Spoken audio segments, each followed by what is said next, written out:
الف لام میم ذلک الکتاب لا ریب فیہ ھدی للمتقین۔ سبحان اللہ۔ ترجمہ سماعت فرمائیں۔ وہ بلند رتبہ کتاب یعنی قرآن کوئی شک کی جگہ نہیں، اس میں ہدایت ہے ڈر والوں کو۔ سبحان اللہ۔ وہ بلند رتبہ کتاب جس میں کسی شک کی گنجائش نہیں، اس میں ڈرنے والوں کے لیے ہدایت ہے۔ لفظ الف لام میم یہ حروف مقطعات میں تھے، اس کا ترجمہ یا تو اللہ جانتا یا تو اس کا رسول۔ سبحان اللہ۔ قرآن پاک کی 29 سورت کے شروع میں اس طرح کے حروف ہیں، انہیں حروف مقطعات کہتے ہیں۔ کتنے؟ 29 سورت ہیں ایسے جس میں حروف مقطعات الف لام میم یاسین حام میم نون قاف حام میم عین سین قاف قاف آ یا عین صاد، جسے ہم لوح قرآنی بھی کہتے ہیں، اس کو الگ سے لگا لیتے گھروں پر، اور اس کو دیکھ کر جانے سے اللہ تعالیٰ تمام مشکلات سے بچاتا ہے۔ اور اگر جس گھر میں لگ جائے اور جس دکان پہ لگ جائے تو اللہ تعالیٰ اس میں برکتیں نازل فرماتا ہے۔ تو 29 سورتوں کے شروع میں اس طرح کے حروف ہیں جسے حروف مقطعات کہتے ہیں۔ ان کے بارے میں سب سے قوی قول یہ ہے کہ حروف اللہ کے راز ہیں اور متشابہات میں سے ہیں، ان کی مراد اللہ تعالیٰ جانتا ہے اور ہم ان کے حق ہونے پر ایمان لاتے ہیں۔ اگر سب جان ہی جاتے تو قرآن مقدس جو ہے جس طریقے سے یہودی نصارہ ہلکا سمجھتے تھے، تو یہ جو حروف مقطعات اللہ نے حروف متشابہات جو اللہ نے نازل فرمائی، اس کی اصل وجہ یہی تھے کہ جن کو اپنے عربی ہونے پر بہت غرور اور ناز اور تکبر تھا، گھمنڈ تھا، جب حروف متشابہات حروف مقطعات ان کے نظروں کے سامنے جب آئی تو عاجز ہو گئے اور کچھ جواب نہ دے سکے۔ تو اسی کے متعلق آپ کچھ باتیں سماعت کریں گے انشاءاللہ۔ حروف مقطعات کا علم اللہ کے علاوہ اور کسی کو حاصل ہے یا نہیں؟ تو یہاں یہ بات یاد رکھیں کہ اللہ نے اپنے حبیب صلی اللہ تعالیٰ علیہ وسلم کو بھی حروف مقطعات کا علم عطا فرمایا۔ اگر سرکار نہ جانتے تو جب جبریل امین حروف مقطعات لے کر آتے، حروف متشابہات، تو سرکار جب پڑھتے تھے تو مسکراتے تھے۔ جب سرکار کے سامنے پڑھا جاتی حروف مقطعات جب حضرت جبریل امین سناتے تھے تو سرکار مسکراتے تھے، گویا کہ سرکار صلی اللہ علیہ وسلم سمجھ رہے ہیں۔ مگر جبریل امین علیہ السلام کے اندر بھی یہ جسارت نہیں کہ یا رسول اللہ اس کا ترجمہ مجھے بتا دیں، اس کا معنی مفہوم مجھے بتا دیں۔ تو جیسا کہ اعلیٰ حضرت سرکار فرماتے ہیں، اور بیضائی شریف کے حوالے سے انوار التنزیل میں سورت کی ابتدائیوں میں یعنی حروف مقطعات کے بارے میں فرماتے ہیں، ایک قول یہ ہے کہ یہ راز ہے جسے اللہ نے اپنے علم کے ساتھ مخصوص فرمایا ہے۔ تقریباً ایسے ہی روایات خلفائے اربعہ اور دیگر صحابہ کرام علیہ رحمت رضوان سے بھی منقول ہے، اور ممکن ہے کہ صحابہ کرام نے یہ مراد لیا ہو کہ یہ حروف اللہ تعالیٰ اس کے رسول صلی اللہ تعالیٰ علیہ وسلم کے درمیان راز و نیاز ہے، اور یہ ایسے اسرار رموز ہیں جنہیں دوسرے کو سمجھنا مقصود نہیں۔ اگر یہ راز حضور علیہ السلام کو معلوم نہ ہو تو پھر غیر مفید کلام سے خطاب کرنا لازم آ جائے گا، اور یہ بعید ہے۔ اسی طریقے سے امام خفاجی رحمۃ اللہ تعالی علیہ فرماتے ہیں کہ بعض نسخوں میں استأثروا لاہ بعلمہ ہے، اور بعض روایتوں میں استأثروا کی ضمیر رسول پاک صلی اللہ علیہ وسلم کے لیے ہے، اور باب مقصود پر داخل ہے، یعنی اللہ تبارک و تعالیٰ نے حضور علیہ السلام کو اپنے علم سے خاص معزز مکرم فرمایا، یعنی حروف مقطعات کا علم صرف اللہ تبارک و تعالیٰ اور اس کے رسول کو حاصل ہے۔ اس معنی کو اکثر سلف اور محققین نے پسند فرمایا ہے۔ علامہ محمود آلوسی رحمۃ اللہ تعالیٰ نے فرماتے ہیں غالباً یہ کہ حروف مقطعات مخفی علم اور سربستہ راز ہیں جن کے ادراک سے علماء عاجز ہیں، جیسا کہ حضرت عبداللہ بن عباس رضی اللہ عنہما نے فرمایا یہ خیالات اس تک پہنچنے سے قاصر ہیں، اور اسی وجہ سے حضرت ابوبکر صدیق رضی اللہ تعالیٰ عنہ نے فرمایا ہر کتاب کے راز ہوتے ہیں، اور قرآن کی راز صورتوں کی ابتدا میں آنے والے حروف ہیں، اور امام شعبی رحمۃ اللہ تعالیٰ فرماتے ہیں یہ حروف اللہ کے اسرار ہیں، تو ان کا کھوج نہ لگاؤ، کیونکہ اللہ اس کے رسول کے بعد اور ان کے معرفت اللہ اپنے حبیب پاک صلی اللہ علیہ وسلم کے علوم کے وارث اولیاء کرام کو ہیں، انہیں اسی بارگاہ سے ان کے اسرار معرفت حاصل ہوتی ہے، اور کبھی یہ حروف خود انہیں اپنا معنی بتا دیتے ہیں، جیسا کہ نبی پاک صلی اللہ علیہ وسلم کے ہاتھ میں کنکریوں نے تسبیح کے ذریعے سے کلام کیا، اور ہر گواہ اور ہرن حضور علیہ السلام سے ہم کلام ہوئے، جیسا کہ ہمارے آباء و اجداد یعنی اہل بیت اور سے یہ بات حروف مقطعات کا علم ہونا صحت سے ثابت ہے، بلکہ جب کوئی بندہ قرب نوافل کے درخت کا پھل چنتا ہے تو وہ ان حروف کو اور ان کے علاوہ کے علم کو اللہ تعالیٰ کے ذریعے جان لیتا ہے، اور جہاں تک کہ اس بات کا تعلق ہے کہ بعض علماء نے یہ کہا کہ اگر ان کا کوئی مفہوم نہ ہو تو ان کے ساتھ خطاب محمول خطاب کی طرح ہوگا، اور یہ بات ہی محمول ہے، اگرچہ اسے کہنے والا کوئی بھی ہو، کیونکہ اگر تمام لوگوں کو سمجھانا مقصود ہو تو ہم تسلیم نہیں کرتے ہیں، اور اگر صرف ان حروف کے مخاطب کو سمجھانا مقصود ہو اور وہ یہاں رسول پاک صلی اللہ علیہ وسلم ہے تو اس میں کوئی مومن شک نہیں کر سکتا ہے، یعنی یہاں پر بتانا مقصود ہے۔ بعض علماء نے الف لام میم کا ترجمہ اپنے ذہن کے اعتبار سے کیا کہ الف سے مراد اللہ، لام سے جبریل اور میم سے محمد عربی صلی اللہ علیہ وسلم، مگر وہ بھی کہتے ہیں یہ اپنی رائے اپنی تحقیق، مگر یہ وہ آخر میں لکھا یہ اس پر اعتبار مکمل نہ کیا جائے، کیونکہ الف لام میم اور یہ جو لا ریب فی اس میں کوئی شک نہیں ہے۔ تو قرآن مقدس ایسی کتاب ہے کہ شروع میں قرآن خود چیلنج دے رہا ہے کہ میں وہ ہوں جو لوح محفوظ پر جو اصل نسخہ ہے وہی میں ہوں، ویسے ہے جیسے لوح محفوظ پر ہے، اس میں کوئی شک نہ کرے، کیونکہ اس میں شک کرنے کی گنجائش ہی نہیں ہے، شک کی گنجائش ہی نہیں ہے، اور جب کسی چیز میں گنجائش نہ ہو تو سمجھ لو وہ بہت معتبر ہوا کرتی ہے،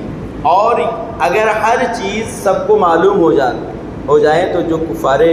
مکہ تھے، مشرکین تھے، جو کہتے تھے ہم اس طریقے سے ہم بھی تو یہ صورت بنا سکتے تھے، تو اللہ رب العزت نے چیلنج کیا، قرآن نے چیلنج کیا، اگر تم کہتے ہو کہ میں اس کی طرح صورت بنا سکتا ہوں تو ایک چھوٹی سی صورت یا ایک آیت بنا کر لاؤ، مگر وہ بنا نہ سکے، اور جب وہ بنانے پر آئے تو القاریہ تم القاریہ پر صورتیں بنانے کی کوشش کی، اور پھر بھی وہ بنا نہ سکے، تو پتہ چلا کہ قرآن مقدس دنیاوی کتاب نہیں ہے، کیونکہ دیکھیے کبھی قرآن شریف جب پڑھو نا تو کوئی کی صف میں صدقاً معروفاً مخترن، یعنی الفاظ کی سیٹنگ دیکھیے کتنے اچھے عمدے لگتے ہیں، کہ اگر دل جمعی کے ساتھ قرآن مقدس جب ہم پڑھتے ہیں، دیکھیں الف لام میم ذالک الکتاب لا ریب فیہ ھدی للمتقین، آخر میں نون، ھدی للمتقین الذین یؤمنون بالغیب ویقیمون الصلاة ومما رزقناہم ينفقون والذین یؤمنون بما انزل الیک وما انزل من قبلک وبالآخرۃ هم یوقنون اولئک علی ھدی من ربہم واولئک هم المفلحون ان الذین کفروا سواء علیہم اانذرتهم ام لم تنذرهم لا یؤمنون۔ ختم اللہ علی قلوبہم وعلی سمعہم وعلی ابصارہم غشاوۃ ولہم عذاب عظیم ومن الناس من یقول آمنا باللہ وبالیوم الآخر وما هم بمؤمنین. پڑھتے رہو. دیکھیے مومنین، مفلحون، یوقنون، انفقون. قرآن اگر دنیاوی کتابیں ہوتی، اگر کسی انسان کا بنایا ہوا تھا تو بتاؤ اس طریقے سے اس میں لطف محسوس ہوتا. اور قرآن تو ایسی کتاب ہے کہ کچھ جب پڑھو گے نا تو الگ الگ لطف محسوس ہوگا. ہم اس کو مفاہیم اور اس کے معنی کو ہر دن پڑھتا ہوں میں، ایک مرتبہ مطالعہ کیا، دوبارہ جب پھر میں پڑھنے کی کوشش کرتا ہوں تو الگ دوسرے مسائل کی بھی وضاحت ہو جاتی ہے. قرآن آپ جب پڑھو گے، دنیاوی کتاب اگر ہم ایک مرتبہ پڑھ لیتے ہیں نا تو وہ کتاب ہمارے سامنے آ جائے تو ہم اس کے پورے اس میں لکھا کیا ہے پورا ڈائریکشن ہم بتا سکتے ہیں. ہوتا ہے کوئی آپ بک پڑھ لیے، کوئی کتاب اگر آپ نے پڑھ لیا ہے، اگر وہ کتاب آپ کے نظروں کے سامنے گزرے گی تو آپ کو یار اس میں یہ باتیں لکھی ہیں، کوئی خاص نہیں ہے. ایک مرتبہ پڑھا، 10ویں کا کلاس کی کتابیں اگر آپ نے پڑھی ہے اور اگر کوئی 10ویں کا بچہ آپ کے سامنے آئے تو کہو کہ یہ کتاب میں یہ چیزیں ہیں، ریاضی ہے اور سائنس ہے، کیا ہے پوری چیزیں اس کو پورا 10 منٹ میں پوری کتاب کا 1 سال کا جو اس کا کورس ہے 10 منٹ میں پورا خلاصہ رکھ دیں گے. ایک مرتبہ پڑھا. مگر قرآن مقدس ایک نہیں کئی دفعہ آپ پڑھیں اور جب پڑھیں گے تو یہ نہیں کہیں گے اس میں یہ باتیں لکھی ہیں. کوئی کہتا ہی نہیں کیونکہ دل ہی نہیں گوارا کرتا ہے. بلکہ جب قرآن پڑھو گے تو جب قرآن نظروں کے سامنے آئے گا اور جب تلاوت کرو گے اور جب اس کے معنی مفہوم ترجمے کو پڑھو گے تو الگ الگ آپ کو لطف محسوس ہوگا. اور کتابوں کا معاملہ ہے کہ ایک مرتبہ پڑھ لیا جائے. ناول وغیرہ کے جو عاشق ہیں اور جو بھی دنیاوی کتاب وغیرہ پڑھتے ہیں، اگر وہ کتاب کو ایک مرتبہ پڑھتے ہیں تو دوبارہ اس کو نہیں پڑھتے، یعنی وہ عاجز آ جاتے ہیں کیا بار بار پڑھیں. مگر قرآن مقدس اسی رمضان میں کوئی 10 ختم کر رہا ہے، کوئی 5، کوئی 3، کوئی 2، کوئی 1 اور کوئی ہر دن پڑھتا رہتا ہے. مگر کبھی یہ نہیں کہتا ہے کہ میں کیا پڑھوں اس کو، بلکہ ہمیشہ اٹھائے گا چاہے ایک ہی صفحہ پڑھے مگر پڑھتا ہے. آپ کو ایک سورت یاد ہے، بار بار اسی سورت کی تلاوت آپ کرتے ہیں مگر آپ کبھی عاجز نہیں آتے ہیں. اگر آپ کوئی واقعہ بار بار پڑھیں گے تو آپ اس سے عاجز آ جائیں گے کہ یہ واقعہ ہے ابھی کل تو پڑھا تھا. مگر قرآن اتنا فیضان ہے قرآن کا کہ قل اللہ شریف اگر آپ کو یاد ہے، چل رہے ہو تو وہی قل اللہ شریف پڑھ رہے ہو، سفر میں ہو تو قل اللہ شریف پڑھ رہے ہو، کسی کا انتقال ہو گیا ہے تو قل اللہ شریف پڑھ رہے ہو، کہیں جانا ہے کوئی بیمار ہو گیا ہے اس پر قل اللہ شریف پڑھ کے دم کر رہے ہو. یہ نہیں کہا جا رہا ہے کہ ہم پڑھ چکے ہیں بار بار، بلکہ جب قرآن کی تلاوت کی جاتی ہے تو ایک عجیب کیفیت ہوتی ہے اور یہ اللہ رب العزت کی طرف سے خاص عنایتیں ہوتی ہے اور خاص اللہ کا فضل ہوا کرتا ہے. تو یہ قرآن مقدس کتاب، اس میں کوئی شک نہیں ہے. اگر کسی نے شک کر لیا تو ایمان سے خارج، وہ ایمان اس کا گیا، کیونکہ شک کس پر کر رہا ہے؟ اللہ کے کلام پر کر رہا ہے جس کو اپنے حبیب پر نازل کیا ہے، جو اپنے حبیب پر نازل کیا. اگر شک کیا تو گویا تم خدا کو جھوٹا کہہ رہے ہو، یعنی خدا عز و جل کے متعلق تمہارا خیال درست نہیں ہے، تبھی تو اس کے کلام میں ہم نے کمی و بیشی نکالنے کی کوشش کی. گویا تم اپنے علم کو خدا کے علم کے برابر یا تو اس سے زیادہ جان رہے ہو یا تو خدا کے علم کے برابر ہم جان رہے ہیں. اگر اس سے زیادہ جانتے تو بھی گئے، اگر اس کے برابر سمجھا تو بھی گئے. تو قرآن مقدس ایک ایسی کتاب ہے کہ اس میں کوئی شک نہیں، کیونکہ قرآن نے خود چیلنج کیا ہے لا ریب فی، اس میں کوئی شک نہیں ہے. کیونکہ اور دوسری کتابیں توریت، زبور، انجیل، یہ کتابیں آئیں، ان کے چاہنے والوں نے، ان کے بڑے بڑے علماء نے اس میں کچھ ترمیم کر دیا، گھٹا بڑھا دیا. مگر اللہ رب العزت نے قیامت تک وعدہ لے لیا، قیامت تک اللہ نے وعدہ کیا ہے کہ یہ محبوب پر نازل کر رہا ہوں اور اس کی حفاظت اللہ نے خود لیا کہ میں اس کی حفاظت فرماؤں گا. اسی لیے آپ نے دیکھا نہیں کہ کہا 26 آیتیں قرآن کی نکال دو، 26 آیتیں نکال دو. کون کہا تھا؟ ایک، اس کا نام مت سمجھے آپ، وہ نام لو ہی نہیں،